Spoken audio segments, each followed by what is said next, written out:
you always have the action step of the week, and I know the everybody's time is different. So I know you showed 2 weeks ago a tool that you use to kind of track your time. Probably three. I think you're 3 weeks. forgetting a week in there, but yeah, I a lost couple a of week weeks ago. somewhere between Christmas. I guess that should be the thing that you kind of go into this year with, is just how much time do you have and how much time are you spending doing each part of the business. And I guess just this week, I don't know if you want to break this down differently, but this week your action steps should just be thinking about how much time you have, how much time you're putting into the business, and try to find more efficient ways to spend your time.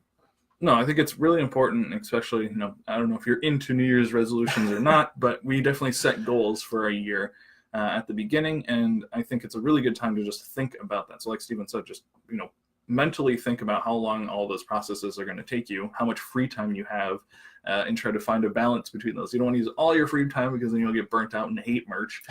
It is a kind of a slow build at times, but at the other end of it, like, you want to make sure that you're being consistent so you can see your account grow. Like I said, even if you just focused on what we teach you in this boot camp, that's going to be 50 shirts. If you can do that every week, which I realistically think you can, even without making it your full-time gig, like that's 200 shirts, every month that you're putting up.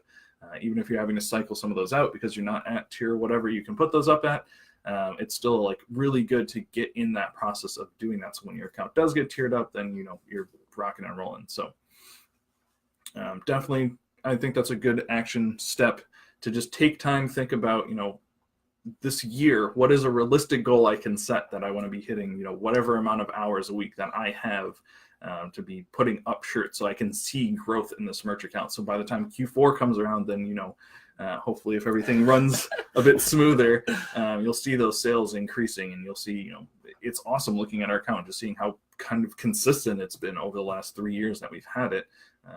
It's a really good feeling to know that we're building on something.